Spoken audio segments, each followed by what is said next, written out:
किशोरीजी आता तुमच्याकडे येणार आहे. तुम्ही सुद्धा अनेक दिग्दर्शकांबरोबर काम केलं. कोठारे सर असतील, सचिनजी असतील. तुम्हाला कोणाबरोबर काम करताना टेन्शन असायचं थोडंसं? माझ्यावर जे संस्कार झाले फिल्म इंडस्ट्रीमध्ये ते सचिन पिळगावकर यांच्या पिक्चर्समुळे झाले असं मी म्हणेन. कारण सचिनजींची शिस्त खूप व्यवस्थित असते. स्ट्रिक्ट नसतात ते, पण त्यांना जे हवंय ते आपण करायला हवं असतं. म्हणजे माझा सुरुवातीचा सिनेमा माझा पती करोडपती, त्याच्यामध्ये जे गाणं आहे एवढं अजरामर गाणं, अगं हेमा प्रेमा, तर त्यावेळेस कोरिओग्राफर आले नव्हते, काहीतरी प्रॉब्लेम झाला होता आणि सचिनजींनी स्वतः ते गाणं कोरिओग्राफ केलं माझ्यावर आणि अशोक मामांबरोबर. आणि प्रत्येक एक्सप्रेशन, प्रत्येक मुवमेंट ती जितकी म्हणजे अशी जे प्रत्येक छोटी छोटी बीट्स वगैरे पण जे पकडले ते त्यांनी पकडून दाखवले आणि ते मी सादर केले आणि ते गाणं हिट झालं. क्या बात आहे. वा, हे आम्हाला खरंच माहित नव्हतं.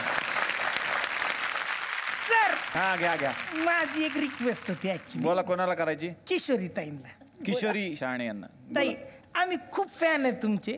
ते चला जेजुरीला जाऊ म्हणजे ते तर खूपच हिट. आणि आता तुम्ही ते गोष्ट पण सांगितलीत आम्हाला, तर म्हणजे एक झलक जर बघायला मिळाली असती तर सगळ्यांनाच आवडलं असतं. काय होतं?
घोडा ते पान घोडा असं पाहिजे होतं. पण लय भारी नाचलं, लय भारी. तुम्ही फरमाईश केली होती, आवडलं तुम्हाला? हा आवडलं मला, पण थँक्यू. माझं काम झालं मेन. काय काम काय होतं? शूटिंग कशाला केलं? ते शूटिंग केलं. काय झालं, माझ्या घरी ना शिडी आहे त्या पिक्चरची. मग नेमकं गाण्याच्या जागी स्क्रॅच गेलाय, नुसता आवाज येतो, डान्स काय दिसत नाही. पुढच्या वेळी इथं बघून गाणं ऐकून आपण मॅडम साठी सुंदर केलं. आता येणार आहे संजय मेमाणे यांच्याकडे. त्यांना मला असं विचारायला पाहिजे खरं तर पहिलं बक्षीसपेक्षा तुम्ही पहिलं फोटो किंवा पहिलं शूटिंग कधी केलं होतं असं मला खरं तर विचारावं लागेल. शब्बासकी पण ऐकायची. मी लग्नाचे फोटो काढायला लागलो. अच्छा. हां, मग मी त्याच्यात मग त्याच्यातच निकॉनचा कॅमेरा होता, मग मी त्याच्यात मास्किंग करायचो. ते फोटो द्यायचे ना, एका बाजूला एक मुलगी बघते आणि मग तिचं मेहंदी बघते, हे सगळे तेव्हा प्रकार करायचो. पण लकीली नंतर इंडस्ट्रीत आलो आणि तर माझी पहिली फिल्म 10वी फ आणि मला पहिला ब्रेक दिला सुमित्रा मावशींनी.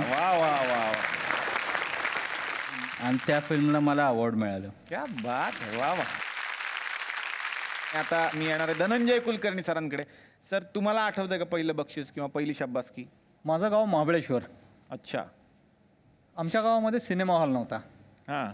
तर आमच्या गावातनं जेव्हा शाळेतनं विद्यार्थी निवडून स्पर्धा व्हायच्या त्या सातारला व्हायच्या. आणि सातारला स्पर्धेला जायला हे काय तर तिथं टॉकीज आणि तिथं पिक्चर बघायला मिळतो. आणि म्हणून मी नेहमी स्पर्धेमध्ये भाग घ्यायचो, वक्तृत्व स्पर्धेत.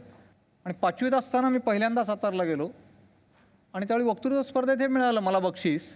पण त्यापेक्षा मला सिनेमा तिथं बघायला मिळाला याचा जास्त मोठा आनंद होता. आणि ते माझं पहिलं बक्षीस मला आठवतं.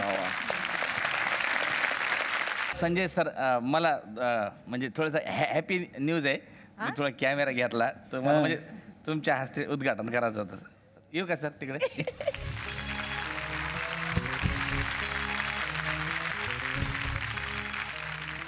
कसं आहे सर?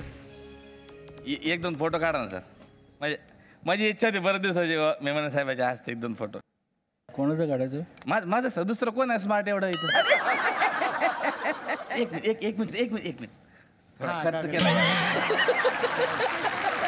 थोडासा. ते भाग्य लागतं ना ऍक्च्युली मध्ये हे असं.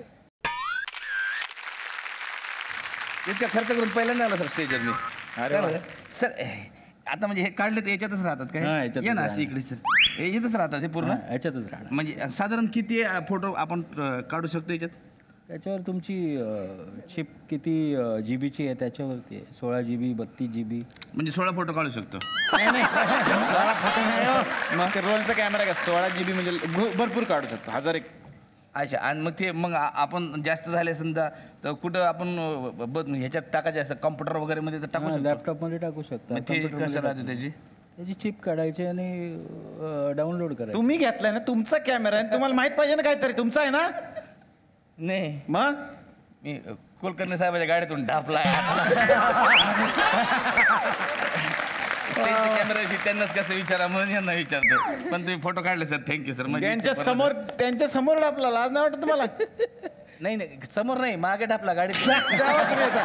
ठीक आहे थँक्यू सर थँक्यू सर. असं त्या माझ्याकडे तुमची आठवण म्हणून स्वयं घोषित घेऊन गेले कॅमेरा. सुमित्रा भावे यांच्याकडे मी आता येणार आहे. त्यांनी आतापर्यंत जे जे सिनेमे दिले ते खरंच वेगळे होते. वेगळा विषय घेऊन त्या नेहमी एक त्याच्यात एक संदेश असतो, एक मेसेज असतो आणि मनोरंजन सुद्धा असतंच. पण असे विषय हाताळून सुद्धा ते रसिक प्रेक्षकांपर्यंत पोहोचवणं आणि त्यासाठी रसिक प्रेक्षकांना आमंत्रित करणे यासाठी खूप मेहनत असते. काय सांगाल, काय असते थॉट प्रोसेस? त्याच्यामध्ये आत्ता तुम्ही म्हणालात तसं जीवनाचं प्रत्यक्ष दर्शन असावं असं मला वाटतं आणि त्यातून मनोरंजनही व्हावं असं वाटतं. विशेषतः न बोललेल्या गोष्टी, न प्रत्यक्ष दिसलेल्या गोष्टी, अव्यक्त गोष्टी या माध्यमामधून जितक्या उत्तम प्रकारे मांडता येतात ते दुसरं कुठलंही माध्यम मांडू शकत नाही. म्हणून मला हे माध्यम फार ताकदवान आहे असं वाटतं. वा वा वा वा. खूप छान वाटलं की कालच्या आणि आजच्या भागामध्ये झी चित्रगौरवच्या निमित्तानं हे सगळे पाहुणे या मंचावरती आले. सगळ्या पाहुण्यांना मिळते एक आठवण भेट. घेऊन या.